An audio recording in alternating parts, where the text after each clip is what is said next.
It's a marketing initiative. It's a sales initiative. It's an internal communications initiative. It's a training initiative. It's whatever the initiative is, we're up to something, right? So when that budget gets allocated and we use it to create these creative assets and then we employ them toward that mission, that's great. But if then we take them and we throw them to the side, the next time we go back and ask the finance team, hey, we need more budget for X, they're going to look back and say, well, what'd you do last time we gave you budget?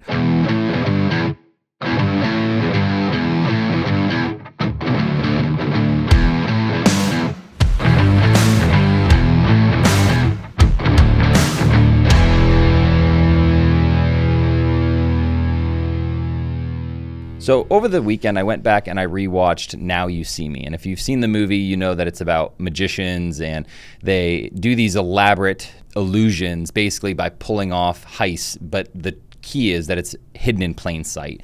And so that got me thinking about B2B marketers, and it really highlighted the problem that sometimes they have different pieces of content that's hidden in plain sight, but oftentimes when they go to look for it, they can't find it. And that is a big problem that we tend to see with our clients. We tend to see this in the conversations we have of, have you shot content, or do you have access to your content? And it's always this really weird gray area or a little bit of an unknown scenario. And that's a huge risk for marketing teams. So it's definitely a huge risk. And I think where I see it most often is, like you said, when we start that relationship with a client, it isn't always that we have to go in and shoot something new. A lot of times it's, what content do you already have? We want to make the most use of what you already have. And when we start that conversation and say, what video assets do you have? What photo assets do you have? What have you done in the past? Even clients that have done what I would consider pretty extensive video or photography don't necessarily have a good way to get it to you, or find it, or search through it, or organize it, or in some cases, they don't even have it because it wasn't provided to them by that production company. So there's just these varying degrees of inaccessibility that exists within the visual asset portfolio of most of the companies that we talk to. One of the things that we see is oftentimes that it's scattered, right? It's scattered across Google or Dropbox or these other systems that they've tried to implement that aren't really built for this. My question to you is, what is the most common way that marketing teams lose their content? Losing the content is an interesting way to put it, and that is pretty much what happens. I think the most common way is that they don't actually receive it to begin with, and I think this happens most prevalently with video content. So they hire a production company, the production company comes in, they say, hey, we want to do this video. They give them that video, and that's the only asset they get, that final video. They don't get any other assets from that shoot. And to put that into perspective for a marketer that has hired a production company that has come in and maybe they did, let's just say it was even a half-day shoot. So from that half-day shoot, you probably have 2 or 3 hours of footage, and the video you created was 2 or 3 minutes. What happened to the other footage? And most video companies won't turn that over. They won't make it useful for the company because they'd like to hold it and charge you extra if you want additional edits or whatever it is. They view it as their property. We won't argue the ethics of that, but in most cases, it isn't that they've lost it, it's that they were never given it, at least when it comes to video. Photo is a little bit different. Assuming that you were given your assets, video or photo, and you've had possession of these things, it becomes a storage problem. So these are not small files. These are not Word documents. You can't just put them wherever you store the rest of your documents. They're not going to be housed on your computer, right? And if they're the company's assets, they shouldn't be housed on your computer. So, you've got certain IT departments that will have their own servers or their own organization in some way, and it'll be kind of lost in the company's files somehow because it wasn't really set up for that. And then along the lines comes, a probably Dropbox first, right? So, okay, Dropbox is here. This is Google Drive or right. Some kind of repository that wasn't structured this way or intended to be used this way. And those are the two big ones, right? Usually we're getting invited to a Google Drive or invited to a Dropbox, and that's kind of where some assets live. But when you get in there, the organization of it is usually terrible, and everything's in like these nested folders. So like trying to figure out someone else's we'll call it a filing system. In some cases it is, and then there was reasons for why it's the way that it is. In some cases it's just like this monster that got all shoved together, and it is disorganized even when it's organized because of the file structures and how they're set up. But the loss doesn't come from it being disorganized. That's chaotic and problematic. But the loss comes from not being able to find something when you need it, not being able to see it, not having real access to it. Sure, you have it, but if you don't remember you have it, if you can't find it, if you can't see it, if you can't search for it, if you can't really get to it, then you can't use it anyway. And that's where I think that loss comes from. That loss is the loss of the ability to use the asset that you've already paid for. That's the big loss. And I think B2B companies have to realize this isn't a problem that doesn't have a solution, because there are other companies that have a solution, have an asset manager, have some kind of structure that they do organize in the way that you're talking about. And they do have the different features of searchability and tagging and the functionality that allows you to properly manage your assets. Just usually it's inaccessible because it's at maybe an enterprise level. And then they feel like the only other option is something that is more accessible, like a Dropbox or a Google Drive. And I feel like the gap there is something that they don't really know how to solve. It's like, well, I can't use the same solution Nike's using, so I'm going to be forced into or pigeonholed into something like Dropbox. Yeah, so for most marketers, especially in a B2B space, I don't even think they've considered that yet. They generally haven't done enough of that type of creative project where they're even viewing it as a problem. So, okay, we did a couple video projects and we had a couple photo shoots and it lives over here in a drive, but times are changing. The content that B2B is creating isn't all written content anymore. You need to have video. You need to have photo. You need to have these visual assets. So as they start to open themselves up to these, in some cases, newer mediums, or they're advancing their usage of these mediums, it starts to change how they need to organize and manage their files. So this whole new world of what do we do to make this work starts to become a challenge for them. And when they rely on their old system, their Dropbox, their Google Drive, their company server, they very quickly start to realize this doesn't work in a multitude of ways. File size becomes a problem, but also, and more importantly, how can we actually access this stuff and really use it? Yes, you can store it there. Yes, you can share it. When you go to reuse it in some way, when you go to search it for some reason, it is very difficult, if not impossible, to actually make that work. You also mentioned enterprise companies, and I think that's kind of something to consider. If you're on a marketing team and you say, you know what, we're going to start producing more assets. We're going to do more video. We're going to do more photo. We're going to get involved in this game a little bit deeper. It is natural and I think probably necessary to look at who else is doing it and who's doing it well. You mentioned Nike, and you could pick any top brand. It doesn't matter. Any big profile B2C company is going to have a very intense need for creative assets. They're going to have not a video project going on. Take Nike, for example. I wouldn't be shocked at all to find out they have 100 video projects going on at any given time, separate photo projects going on at any given time, separate events happening. It just, their content cycle and everything that's included in it would probably blow your mind. So they're definitely at enterprise level, but when it comes to how are they managing that level of content? Well, they're using a very specific type of software called a digital asset manager, a DAM, to manage those assets. And they're managing it in a multitude of ways, but they have a lot more to think about than your standard B2B company is going to specifically.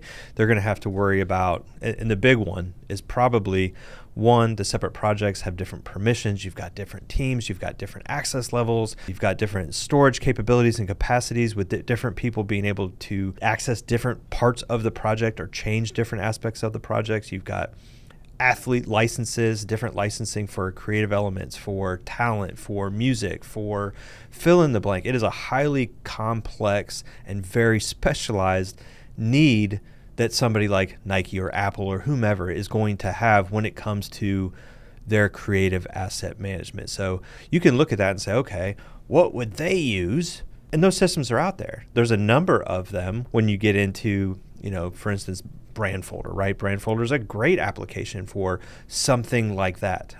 Their biggest competitor, Binder, is also going to be a good choice for a a big operation like that. But when it comes to your everyday company that is creating a video or 10 videos or probably even 100 videos a year, that may not be the best solution because it's not cheap. It's expensive to start with, and it gets really expensive when you start adding your media to it.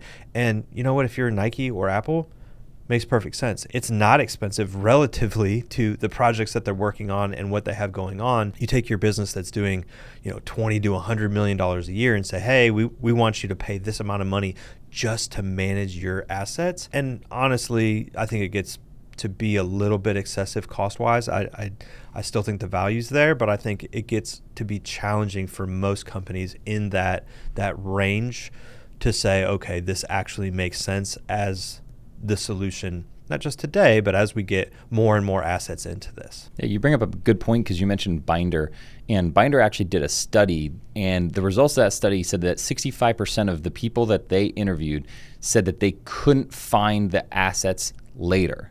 So they ended up, it was wasteful. And so there's a real business impact on not having proper management or not having proper organization of the video or even images that you spend the time and resources to create. It's a huge problem. It is this unspoken thing that people don't think about. You have to stop and think. You have gotten approval for budget allocation to certain projects or certain one-off videos, and while we won't debate that right now, the reality is if you don't have access to that or you can't find it later, what are you going to do? You're either going to end up recreating it or you're going to end up scrapping an initiative that you could have leveraged that had you just had more organization or insight into where it was or been able to find it.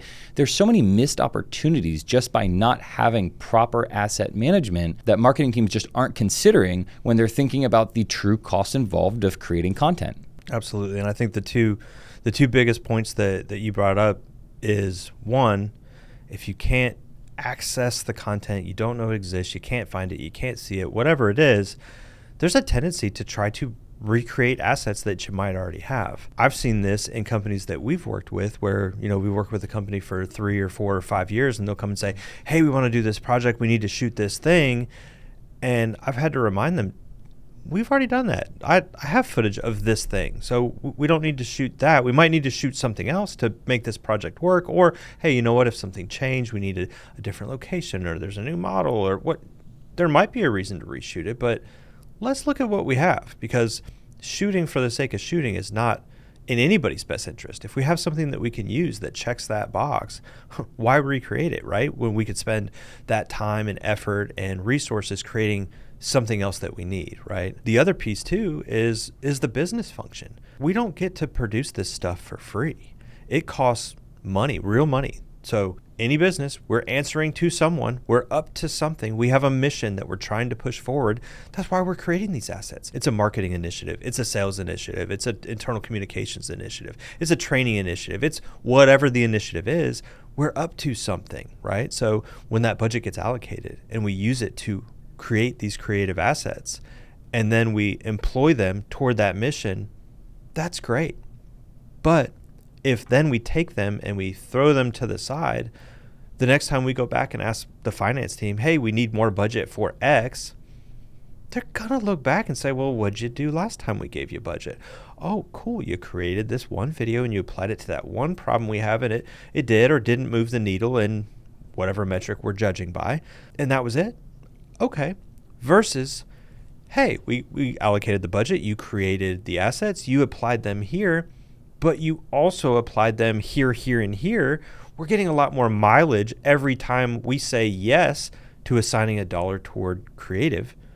Maybe we open up more budget, or maybe we just are able to say yes more often when you come ask us, hey, can we do this, that, or the other thing when it comes to creating video, photos, whatever it's going to be. Yeah, and you bring up a great point thinking about the ROI on these projects, whether it's a single project or whether it's ongoing content. There is somebody that is going to be taking a step back and looking at it of what did we get from this. And I think that's a huge thing to consider when planning, producing, and trying to reuse your content. So if somebody's listening today, how would they build visibility into their content or their assets? I think the first critical step is, if you're going to create assets, make sure that you're actually going to get all the assets that you're creating, right? So if you don't have assets, there's nothing to manage, it doesn't matter. If you're getting one video at a time, you don't have a real big problem. So make sure that the vendors that you're working with on photo, video, whatever the creative asset is going to be flexible in that you're not just going to get one asset. You're going to get access to the creative materials, the building blocks of your video, so that you could create more in the future. So that's step one. Make sure you're getting those things from whoever you're working with. The second piece is make sure you have a way to store them, but go beyond storage. Storage is fine. Dropbox is great at storage. What it's not great at is searchability. It's not great on availability to see what you have. It's not great on compiling assets that could be reused in some way. So you really need a system that really opens up your creative possibility so that you can not just access your footage like, oh, that's cool. I have those videos that I made and I can go back to them and I could reuse a video that I've had in the past, or I stored it here and I could find it easily and I could share it with a team member when they have a need. That's fine. But what about going and looking at all of your assets? What about compiling all of your clips that have to do with a certain product or a certain person or a certain place or fill in the blank, right? So whatever you're looking for, be able to find those and organize them in a way to where you could go in there and select, you know what, I want this clip, this clip, this clip, and this clip, and I want to send it to, this particular production company, and I want you guys to loop those for a trade show background or a new ad that we have coming out or fill in the blank. So the ability to not just store, but actually use what you have is huge. And, something that we've been saying internally for a while is if you can't see it, you can't use it. So getting visibility into what you actually have and having those avenues to share and reuse and think about what could we create with what we have, I think is what I would have on my list if I was looking for something to solve this problem. Yeah, and that's a great point. Thinking back to step one that you talk about of getting the footage, you don't have to have the raw timeline. We're not asking for, if you do a full day shoot, we're not asking for 6 hours of footage. But if you got a 3-minute video out of it or a 2-minute video, there's more likely hours of footage that could be usable, whether it's B-roll or other very valuable pieces of interview selects. You mentioned the building blocks to create future videos.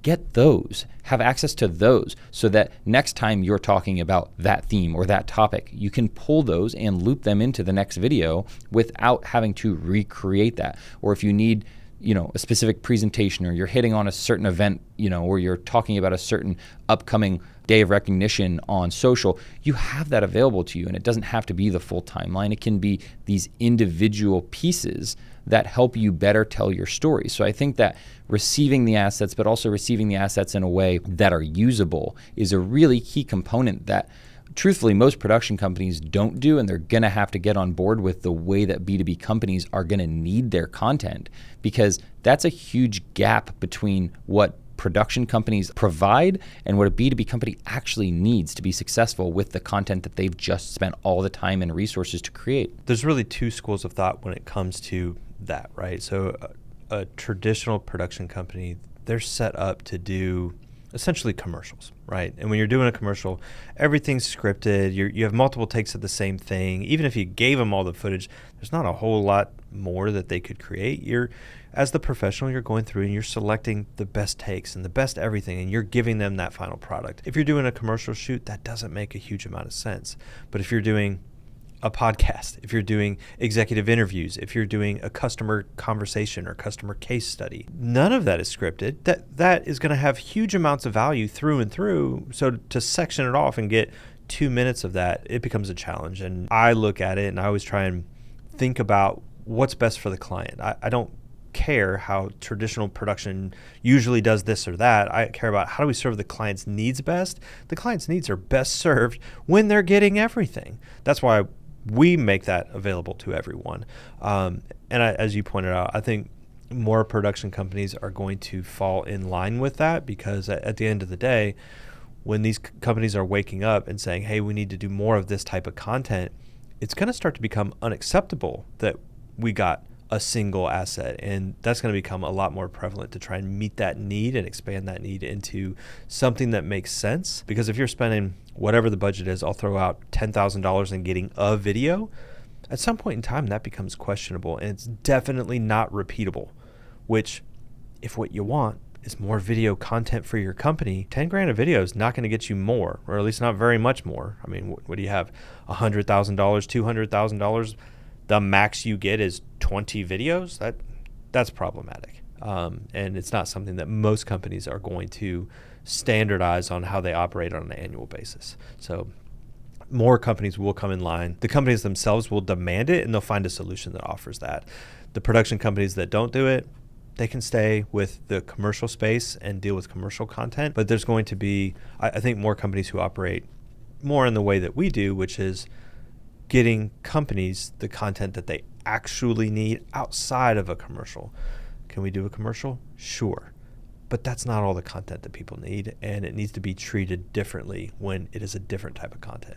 So you talked about leading teams building visibility into their content through the need to get it from the production company, but then also be able to store it and access it and reuse it. What systems or solutions actually exist that aren't at an enterprise level and outperform options that weren't necessarily built for that?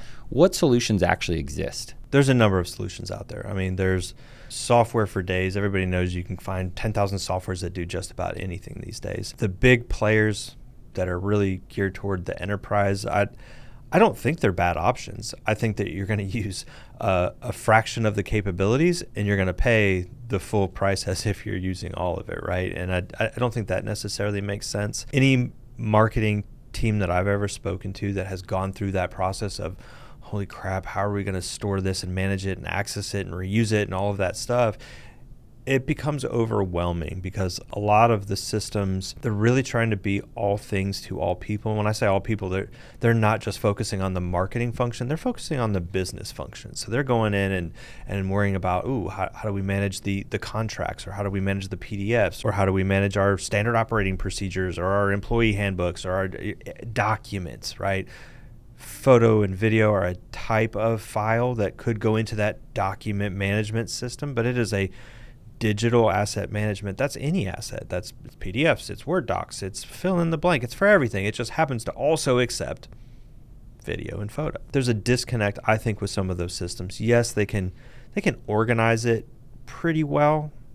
Where it starts to fall apart a little bit is in the visibility aspect into some of them, and then the what I would consider reorganization or preparation for reuse of some of those elements. It starts to fall apart there, because really what those systems are built for is storage, searchability to some degree, shareability for sure, but it's not really geared on the reuse side of things, and it's not really set up how I would set up a system that's geared toward photo, video, or anything that's highly visual in nature. So there's a little bit of a disconnect, I think, between what's out there and what the market will actually need or should be using when this need starts to arise in the organization. So knowing that there are solutions that are either overbuilt for most B2B companies or they're underbuilt for most companies, if you were starting from scratch, what would you build? Like, what are the key things that you think that are essential for a modern B2B company that is in content and needs to be able to manage and have visibility into their content for the sake of not just seeing it, but being able to reuse it? So we had this need. We tried some systems out there. None of them really fit our use case very well, and it left a lot to be desired, especially when it came to the visibility and the reuse aspect, which I've already touched on. Our need didn't go away. We are tasked with this every day. We're delivering a lot of video and image assets to our clients, and they need a way to manage it. We need a way to give it to them. We need a way to help them reuse different aspects of things. And the software that was out there really fell short of what I thought was possible.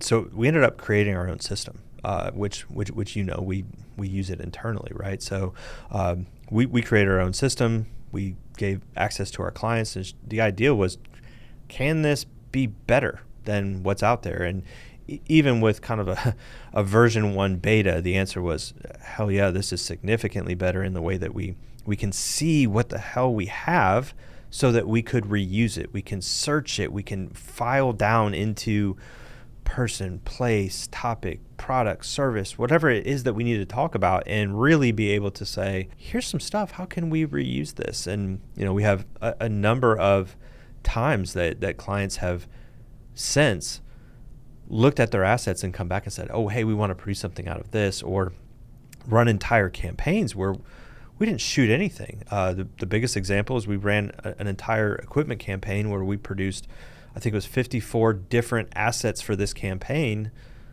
but we didn't shoot a single piece of video because we were able to reuse everything that they already had. And, just seeing that happen, normally from a production company standpoint, you're going, well, I want you to shoot video. I want you to shoot video. That's fine. But I don't want you to shoot video you don't need.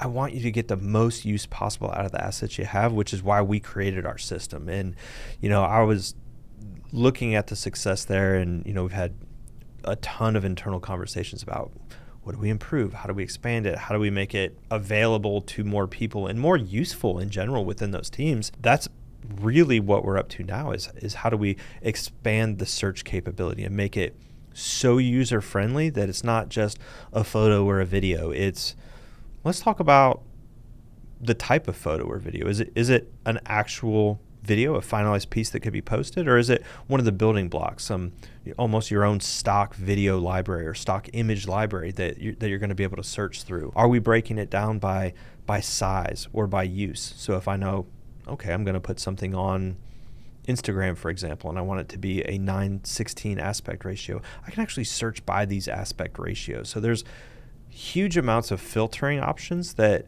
really narrow down not just can I find video content, but can I find video content about this thing for this particular use? And when the answer to that question is yes, your possibilities start to open up, and it starts to become a lot clearer what you have. And on the what you have side of things, being able to see all of it. No files, no nesting, no structure like that get in the way of seeing your visual asset, and really being able to get in there and say, I have this playground where I have all these toys. What can I make with them? And I can sort them in different ways, and I can organize them. And for me anyway, I think the coolest part is being able to select and say, hey, I want these particular clips, and this is what I want to do, and really being able to start even new initiatives out of that, of like, hey, I want a new deliverable now out of these things that I already have. And giving marketing teams the power to do things like that is a night and day difference from I have somewhere where I can store my assets. Now you've got a creative tool that really maximizes your investment every single time that you get the opportunity to do a video or a photo project, or really any sort of visual asset that could be reused in the future. Yeah, and you mentioned the word playground, and it's really interesting to see the creativity that comes out, because I do think that it has this element of you're only limited by what you can think of. And I've seen some really interesting use cases of it where, one time somebody was looking for a post for women in engineering. So they went through and they searched the engineers in their company that were women. They found the clips of that and filtered it by 9:16 because of where they were going to post. And they were able to put in a request to string those together for a Women in Engineering Day. Or even the way that you were talking about just having individual building blocks and the way that those can be used on social. We had another company that had some footage out in the field of an operator walking through the field, and they were able to take that single clip and they were able to post that with a caption that was related to what a new initiative they were doing, and they didn't have to shoot anything else. And the beauty lies in being able to see, think, and reuse the stuff that you already have. You don't have to go shoot new content, like you said, because it already exists. You just needed visibility into it and a little bit of time and a little bit of creativity to say, what can I do with this? How does this apply to communicating our message? What can we say to our audience with this clip or these series of clips or this content? How do we utilize that to maximize the ROI of what we've already shot? Because if you have the ability to create from what you've already shot, it helps free up resources. And then when you have those conversations about budget next year, you can look at it and you can say, well, actually, we shot for 2 days, but we came out with 300 assets and we've actually reused 200 of them in the last 6 months. I mean, that has such a strong business case that it blows me away when I see people doing it the traditional way. And it's just so wasteful.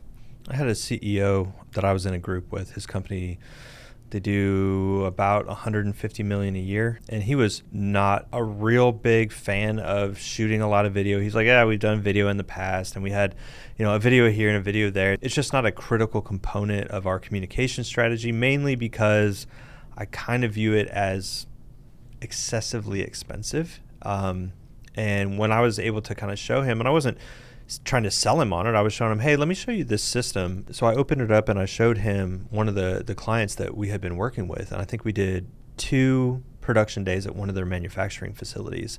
And they had over 600 assets from those 2 days. And I'm scrolling through and showing it to him. And he was like, oh, where did all this come from? And I was like, well, that was 2 days.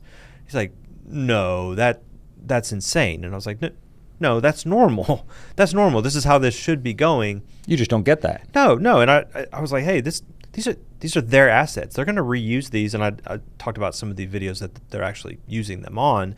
I think they had 4 or 5 already planned, but they could use them in the future. And he was like, dude, this is ROI. This opens up the possibility for me to think about video in a different way. And it would be a lot easier to say yes if I knew that we were going to get this long-term value out of this asset. Yeah, because to your point, you're not paying $10,000 for a video anymore.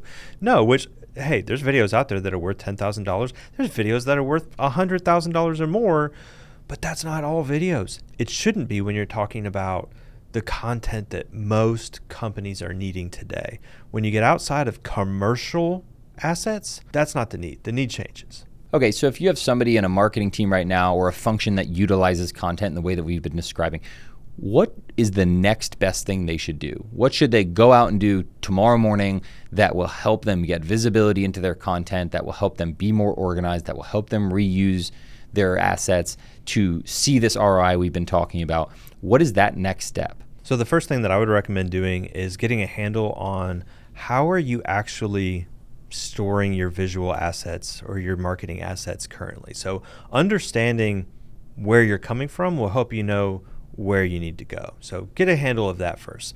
Most marketing teams have an idea of where they're stored. They're in Dropbox, they're here, they're there. Some of them won't have that set up yet. So just let's everybody get on the same page first.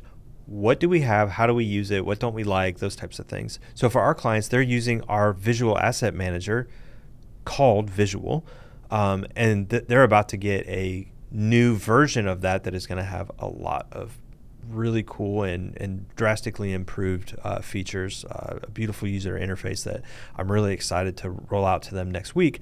But they're going to get that. But if you're not our client yet, you can go look at other dams out there. There are other solutions that are definitely better than Dropbox, definitely better than Google Drive. They're not as cool as what we have for this specific use, but they will get you kind of out of the woods and at least in an environment where you can see and manipulate your stuff a little bit better than you do right now. At some point in time, I suspect that will also be available for people who are not necessarily our video clients that are just trying to manage their visual content in a slightly improved way that allows them to really maximize that ROI of their visual content. At the end of the day, we can all agree that you don't have a content problem in most cases. You have a visibility problem.